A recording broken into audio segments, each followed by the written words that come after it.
सभी को प्रणाम। हम पढ़ रहे हैं जन्म शताब्दी पुस्तक माला 18 साधना में वातावरण और श्रद्धा की महत्ता। आइए परम पूज्य गुरुदेव वंदना माता जी का गुरु शक्ति का एक गायत्री मंत्र से स्मरण करें और उनसे प्रार्थना करें कि जो स्वाध्याय हम पढ़ रहे हैं ये हमारे आचरण में जीवन में उतरे। ओम भूर्भुवः स्वः तत्सवितुर्वरेण्यं भर्गो देवस्य धीमहि धियो यो नः प्रचोदयात्। स्वाध्याय को आगे बढ़ाते हैं। पिछले स्वाध्याय में गुरुदेव ने एग्जाम्पल्स दिए थे कुछ कि जैसी ज़मीन होती है वैसा ही फल उगता है। अगर महाराष्ट्र की ज़मीन पर, नागपुर की ज़मीन पर मैंगो उगाना चाहें तो पॉसिबल नहीं है। ऐसे यूपी के जो मैंगो है वो यूपी के ही हैं, वहाँ पर संतरे नहीं उगाए जा सकते। इसी तरह साधना के वातावरण का अपना एक इम्पैक्ट, अपना एक महत्व होता है जिसका साधक की मनोभूमि पर, आध्यात्मिक मनोभूमि पर अगर हम इस यात्रा पर हैं तो उस पर अच्छा और गहरा प्रभाव पड़ता है।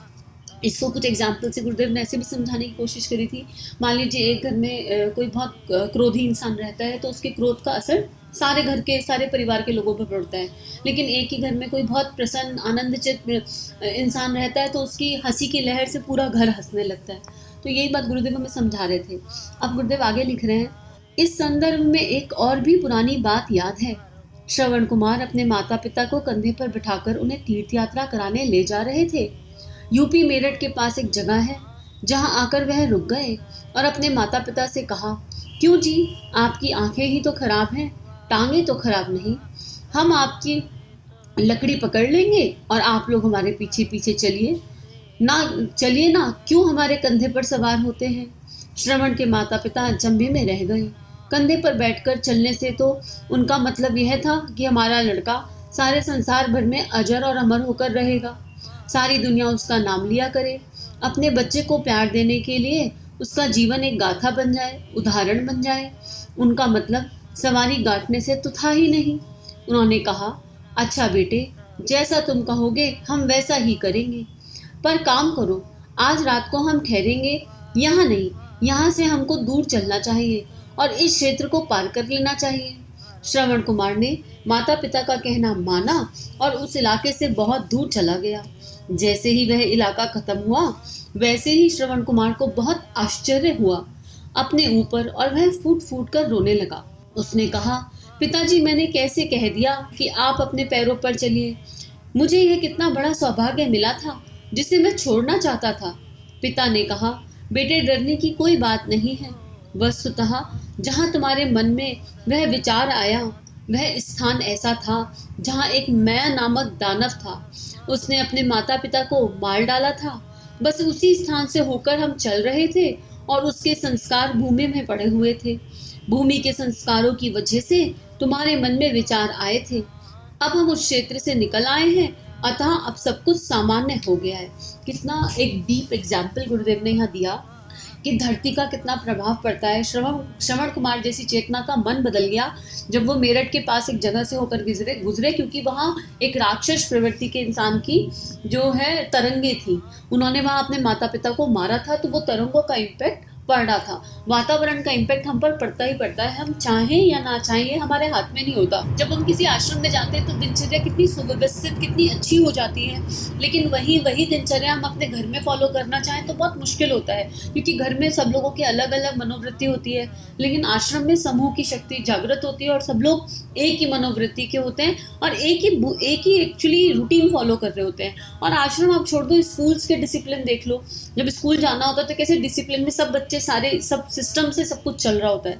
तो हर जगह का अपना एक वातावरण है और उसका प्रभाव गुरुदेव हमें अलग अलग एग्जाम्पल्स के माध्यम से समझा रहे हैं।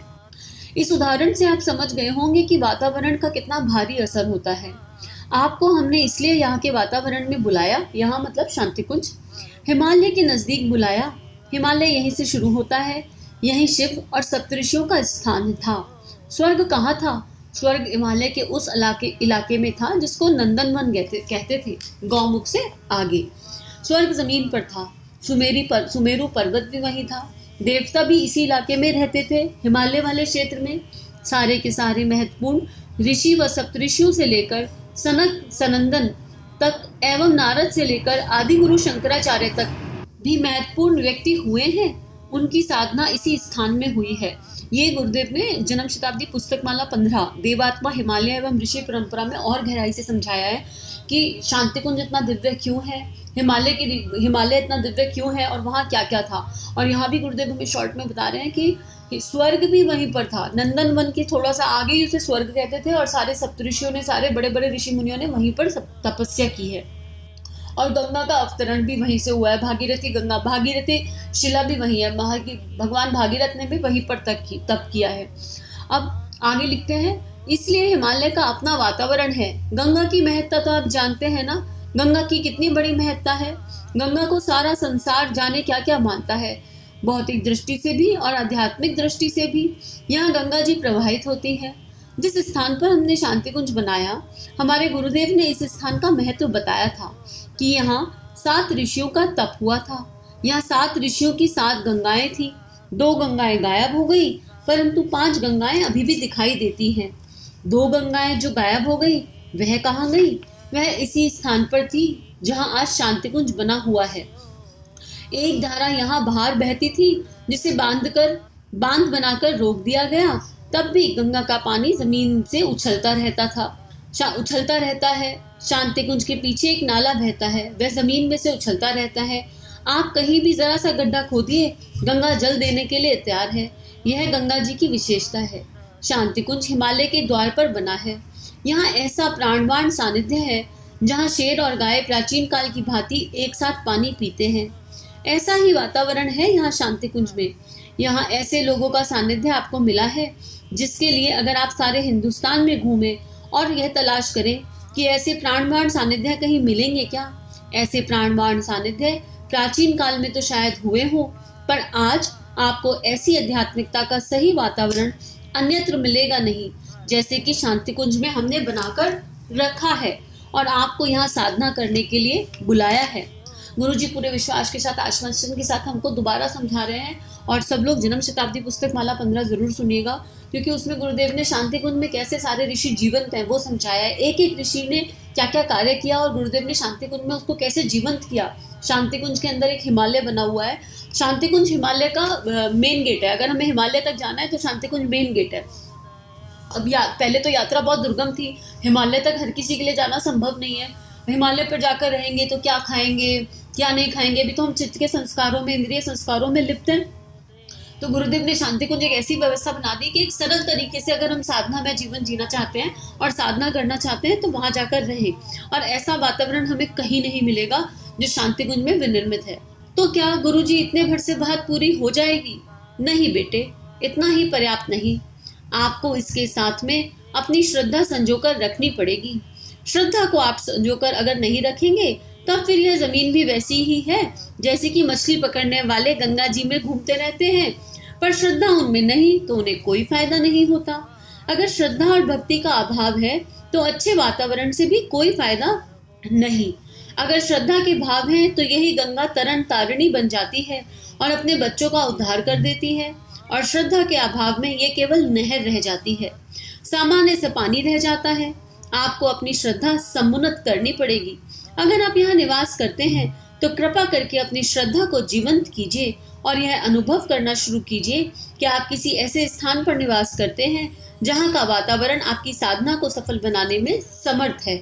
यह सप्त ऋषियों की तपस्थली गायत्री के ऋषि विश्वामित्र, जिन्होंने गायत्री महामंत्र का साक्षात्कार किया था, ठीक इसी स्थान पर तप करते थे। 7 ऋषि हैं, उनमें से एक विश्वामित्र भी है। विश्वामित्र कहाँ रहते थे?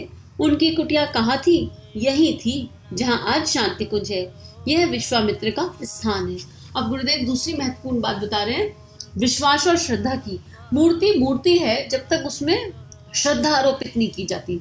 जैसे लोग गोपाल जी की सेवा करते हैं, आप वृंदावन चले जाओ, कहीं चले जाओ, मथुरा की साइड में आप देखोगे कि गोपाल जी की कोई भाई बना के सेवा कर रहा है, कोई बेटा बना के सेवा कर रहा है, कोई प्रीतम बना के सेवा कर रहा है, और सबके पास लड्डू गोपाल जी रहते हैं अलग अलग भाव में। वहाँ क्यों भाव है? उनकी श्रद्धा है। वहां पर उन्होंने अपनी श्रद्धा टिका दी, और श्रद्धा टिका दी तो मूर्ति से ईश्वर प्रकट हो गए। माँ मीरा के श्री कृष्ण भी तो प्रकट हुए ना, वो उसी में विलीन हो गई मूर्ति में।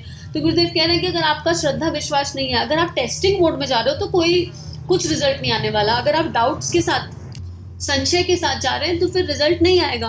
अगर श्रद्धा के अभाव में, तो अब जिनकी श्रद्धा नहीं है, जो नास्तिक होते हैं, वो कह दें कि अगर हम भगवान में नहीं मानते तो उनके कहने से ऐसा थोड़ा ना हो जाएगा भगवान नहीं है। सूर्य है और प्रकाशित है, उसका प्रकाश सर्वत्र फैल रहा है, कोई उसमें यकीन करे या ना करे।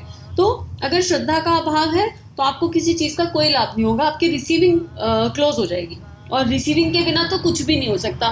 खाना सामने रखा है, हम खाने पीने के लिए मना कर दें तो उससे फिर नुकसान तो हमारा ही है। तो यही बात गुरुदेव कह रहे हैं कि अगर वातावरण का संपूर्ण लाभ लेना है तो अपने मन में श्रद्धा का बीज होना चाहिए, और उसको जितना समुन्नत कर सकते हैं श्रद्धा को, उतना ही जो है कारगर हो जाएगा।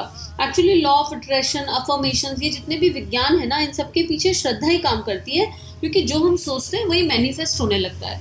तो हमको गहराई से, अंतर मन से, अंतर आत्मा से ये बात सोचना है कि ऐसा है, जो भी हम सोचेंगे वो फिर सत्य हो जाएगा। तो आज के लिए इतना ही स्वाध्याय, और परम पूज्य से प्रार्थना कि हम सबकी श्रद्धा दिन ब दिन बढ़ती चली जाए, और हम सबका मन पूरी तरह गुरुमय हो जाए, और हम गुरु तत्व की आभा में, उनके प्रेम में पूरी तरह डूब जाएं। हम सभी का जीवन गुरु शक्ति के सूक्ष्म सानिध्य में मंगलमय है। हमारे YouTube चैनल को सब्सक्राइब कीजिए और बेल आइकन पर क्लिक कीजिए ताकि आने वाली सभी वीडियो की नोटिफिकेशन आपको मिलती रहे। आप सभी को बहुत बहुत थैंक यू।